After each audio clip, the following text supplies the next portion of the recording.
আসসালামু আলাইকুম, আমি হাবিব হোসেন, হাবিব টেলিকম থেকে, হায়দারগঞ্জ বাজার।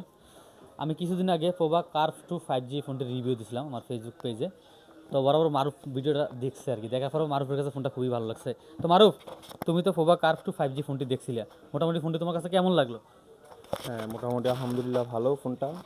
আমি বাইয়ের ফেসবুক পেজে বা ফেসবুক অ্যাকাউন্টে রিভিউ দেখছিলাম এবং আমি গুগল থেকে এগুলার ফোন সম্পর্কে সব রকমের তথ্য নিয়েছি বা ঘাটাঘাটি করেছি। ফোনটা খুবই ভালো এবং আমার কাছে মোটামুটি ভালো মনে হয়েছে। বাকিটা আপনারা দেখেই বুঝতে পারবেন।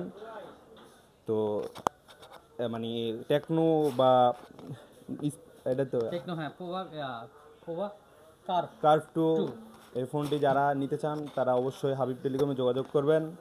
উনি আমার বড় ভাই, ওনার জন্য দোয়া করবেন এবং দোকান সবাই ওনার কাছে আসবেন আর কি, এই বলে। অসংখ্য ধন্যবাদ মারুফ। তো মোটামুটি তুমি তো পোভা কার্ভ 2 5G ফোনটা নিলাম, মোটামুটি হ্যাপি সব মিলিয়ে? ইনশাল্লাহ যাক, আশা করি ফোনটির বেস্ট একটা সার্ভিস পাবা। বর্তমান বাজারে হিট একটি ফোন পোভা কার্ভ 2 5G ফোনটি খুবই ভালো, বেস্ট একটি ফোন বর্তমান বাজারে। তো মারুফ, ইনশাল্লাহ ভালো একটি বেস্ট সার্ভিস পাবে, আশা করি ভালো একটি সার্ভিস পাবে, ভালো একটি ফোন নিচ্ছে এই বাজারে। বর্তমান বাজেট এই 37,000 টাকা বাজেটের ভিতরে বেস্ট একটা ফোন এটা। এটা মার্কেট প্রাইস হলো 36,999। এই বাজারে বেস্ট একটা ফোন বর্তমান বাজারে টেকনো বের করছে। তো মোটামুটি মারুফ ফোনটি নিয়ে নিল, আশা করি ইনশাল্লাহ মারুফ ভালো একটা সার্ভিস পাবে। আল্লাহ হাফেজ, ইনশাল্লাহ সবসময় আসবে ভাইয়ের দ্বারা। ওকে, আসসালামু আলাইকুম।